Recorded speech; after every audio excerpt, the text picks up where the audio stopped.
এই মুহূর্তে যেটা শুভেন্দু অধিকারী বিরোধিতা করছেন সেটা হচ্ছে যে গতকাল রাত্রি 12টা থেকে শেখ শাহজাহান তিনি পুলিশ কাস্টডিতে রয়েছেন। এবার যেদিকে চোখ রাখছি, কুণালের দেওয়া 7 দিনের ডেডলাইনে 2 দিন পার, এখনো অধরাই শাহজাহান শেখ। এবার এক্স স্যান্ডেলে বিস্ফোরক অভিযোগ শুভেন্দুর। পোস্টে তিনি লিখেছেন, গত রাত থেকেই পুলিশের হেফাজতে বেপাত্তা নেতা, এটাই তার অভিযোগ। অর্থাৎ শাহজাহান শেখ 2 দিনের মধ্যে গ্রেফতার হবেন। কুণাল ঘোষ বলেছিলেন এ কথা, কিন্তু সেই কথাই সার। এক্স স্যান্ডেলে চাঞ্চল্যকর অভিযোগ। শুধুমাত্র তাই নয়, তিনি এটাও বলছেন যে পুলিশি হেফাজতেই এই মুহূর্তে শাহজাহান শেখ রয়েছে, পুলিশের হেফাজতে বহাল তবিয়াতে রয়েছে শেখ শাহজাহান। এই অভিযোগ করছেন, চাঞ্চল্যকর অভিযোগ করছেন বিরোধী দলনেতা শুভেন্দু অধিকারী। শ্রেয়সী গঙ্গোপাধ্যায় রয়েছেন টেলিফোন লাইনে, আমাদের প্রতিনিধি। শ্রেয়সী, শুভেন্দু অধিকারীর বিস্ফোরক অভিযোগ, গত রাত থেকে পুলিশি হেফাজতে রয়েছেন বেপাত্তা নেতা। একেবারে দেখো, শুভেন্দু অধিকারী বিরোধী দলনেতা তিনি কিছুক্ষণ আগে যে পোস্ট করেছেন সোশ্যাল মিডিয়ায়, সেখানে তিনি বলছেন যে এক্ষেত্রে শাহজাহান শেখ, শেখ শাহজাহান তিনি এই মুহূর্তে পুলিশ কাস্টডিতে রয়েছে। গত 12টার সময় অর্থাৎ 12 AM তাকে পুলিশ কাস্টডিতে নেওয়া হয়েছে এবং সেক্ষেত্রে বেলমজুর 2 গ্রাম পঞ্চায়েত এলাকা থেকে তাকে নেওয়া হয়েছে। এখন এক্ষেত্রে তিনি যেটা বলছেন তার এইটার পাশাপাশি তিনি এটাও দাবি করছেন যে এক্ষেত্রে কিন্তু সেক্ষেত্রে এই অ্যারেস্টের ক্ষেত্রে যে নেগোশিয়েট করা, অর্থাৎ শাহজাহান একটি নেগোসিয়েশন করার চেষ্টা করেছেন, যেখানে পুলিশের সঙ্গে একটি ডিল হয়েছে যে এক্ষেত্রে, এবং সেক্ষেত্রে বলছেন তিনি থ্রু ইনফ্লুয়েন্সিয়াল মিডিয়েটর, অর্থাৎ একজন ইনফ্লুয়েন্সিয়াল মধ্যস্থতাকারী, প্রভাবশালী মধ্যস্থতাকারীর মাধ্যমে তিনি নেগোশিয়েট করেছেন, যেখানে তিনি বলেছেন যে এক্ষেত্রে যখন তিনি পুলিশ কাস্টডিতে বা জুডিশিয়াল কাস্টডিতে থাকবেন তার যথাযথ যত্ন নেওয়া যেন হয়, এবং পাশাপাশি তিনি মোবাইল ফোন ব্যবহার করার জন্য সেক্ষেত্রে সুবিধা পান।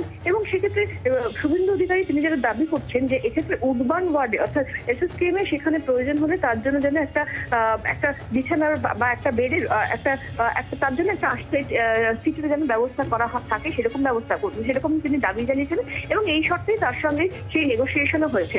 ফলে কার্যত সব থেকে বড় দাবি এই মুহূর্তে যেটা শুভেন্দু অধিকারী বিরোধিতা করছেন সেটা হচ্ছে যে গতকাল রাত্রি 12টা থেকে শেখ শাহজাহান তিনি পুলিশ কাস্টডিতে রয়েছেন এবং বেলমজুর 2 গ্রাম পঞ্চায়েত এলাকা থেকে তাকে পুলিশ কাস্টডিতে, পুলিশ তাকে নিয়েছে তার নিজেদের কাস্টডিতে। এবং এর পাশাপাশি তিনি এটা দাবি করছেন যে এক্ষেত্রে কিন্তু শেখ শাহজাহান তিনি নির্দিষ্টভাবে একজন প্রভাবশালী মধ্যস্থতাকারীর মাধ্যমে তিনি তার সঙ্গে নেগোসিয়েশন হয়েছে, যেখানে পুলিশ বা জুডিশিয়াল কাস্টডিতে থাকার সময় তিনি যাতে সব রকমের সুযোগ সুবিধা পান, ইনক্লুডিং মোবাইল ফোন ব্যবহার করা, সেটির ব্যবস্থা করতে হবে। এবং তার জন্য প্রয়োজন হলে SSKM একটি বেডও রাখতে হবে এবং সেক্ষেত্রে প্রয়োজন হলে তিনি সেখানেও যেতে পারেন, এরকম একটা নেগোসিয়েশন তিনি করেছেন, এমনটাই কিন্তু দাবি করছেন বিরোধী দলনেতা। তবে যে শাহজাহানের অ্যারেস্ট নিয়ে ইতিমধ্যেই রীতিমতো আলোচনা চলেছিল, যেখানে তৃণমূল কংগ্রেসের পক্ষে দাবি করা হয়েছিল যে কোর্টের নির্দেশের জন্যই কিন্তু কার্যত সেটা করা যাচ্ছে না, শাহজাহানকে অ্যারেস্ট করা যাচ্ছে না। তুমি আমাদের সঙ্গে থাকো। এই মুহূর্তে তৃণমূল নেতা অরূপ চক্রবর্তী রয়েছেন, আমরা কথা বলে নেবো তার সঙ্গে। অরূপবাবু, বিস্ফোরক অভিযোগ করছেন শুভেন্দু অধিকারী। তিনি বলছেন যে শাহজাহান শেখ ইতিমধ্যেই পুলিশ হেফাজতেই রয়েছেন এবং তিনি কার্যত নেগোশিয়েট করছেন যে তাকে গ্রেফতার করা হতে পারে, কিন্তু তাকে ভালোভাবে রাখতে হবে, তাকে মোবাইল ফোন ব্যবহার করতে দিতে হবে ইত্যাদি নিয়ে নাকি পুলিশের সঙ্গে তার রীতিমতন ডিল চলছে। শুভেন্দু অধিকারীর অভিযোগ, কি বলবেন? না, আমার মনে হচ্ছে যত দিন যাচ্ছে তত মস্তিষ্ক বিকৃতি হচ্ছে আমাদের বিধায়ক অপোজিশনে। কারণ এর আগে আমরা দেখেছি ওনাকে বলতে শেখ শাহজাহান নাকি কোন ভেরি মধ্যে লুকিয়ে রয়েছে, তারপরে বলতে চলেছি বাংলাদেশে চলে গেছে, ওনার দলের কেন্দ্রীয় মন্ত্রী নিশীথ প্রামাণিক বলেছে মায়ানমার চলে গেছে পালিয়ে। তো কোথায় গেছে শেখ শাহজাহান? এখন তো সেই কাজটা দিতে রয়েছে। তো আমার মনে হচ্ছে শুভেন্দু ভাগ্য ভালো যে বলেনি যে প্রধানমন্ত্রীর আহ্বান সারা দিয়ে লাক্ষাদ্বীপে চলে গেছে, কারণ প্রধানমন্ত্রী সবাইকে লাক্ষাদ্বীপ ঘুরতে যেতে বলেছে। শেখ শাহজাহান এখন যে লাক্ষাদ্বীপে পৌঁছয়নি, এটা শেখ শাহজাহানের 14 ভাগ্য ভালো বলে মনে হচ্ছে।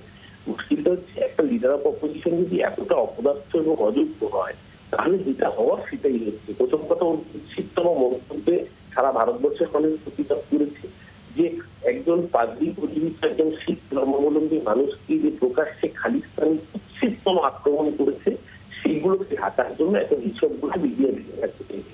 আসলে এই মন্তব্যে অমিত শাহর কাছে ঝাড় পেয়েছে, নরেন্দ্র মোদীর কাছে ঝাড় খেয়েছে। এখন এইসব কথাগুলো হাওয়ায় বেঁচে থাকতে চাইছে, এতে কোনো লাভ হবে না। বাংলার মানুষ জানে যদি কোথাও অন্যায় হয়ে থাকে, মমতা ব্যানার্জি প্রশাসন অ্যাকশন নিয়েছে।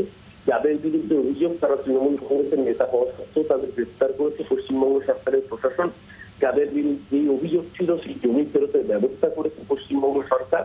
সামগ্রিকভাবে যখন সন্দেশকারী আস্তে আস্তে শান্ত হচ্ছে, এবং আমরা 10 মাসে বলেছি আমাদের নেতা অভিষেক বন্দ্যোপাধ্যায় পরিষ্কার করে মেনশন করে দিয়েছিলেন যে আদালতের একটা রায়ের ভিত্তিতে এখানে শেখ শাহজাহানের বিরুদ্ধে সুমোটো অ্যাকশন নিতে পুলিশের অসুবিধা ছিল। আমরা মহামান্য আদালতকে ধন্যবাদ জানাই যে তার রায় পরিষ্কার হয়ে গেছে, পুলিশের প্রত্যেক অসুবিধা নেই এবং রাজ্য পুলিশের ডিজি কাপুন্দিন বলেছেন কাউকে রেয়াজ করা হবে, তাই শেখ শাহজাহানকেও রেয়াজ করা হবে না। এদের আগে নিজে কম্পিউটার টাকা নিয়ে করেছিল, তার জন্য ডিজিও রেয়াজ করতে পারে, কিন্তু মমতা প্রশাসন কোনো ধন্যবাদ আপনাকে। বাংলার আওয়াজ, বাঙালির আবেগ, জি 24 ঘন্টা।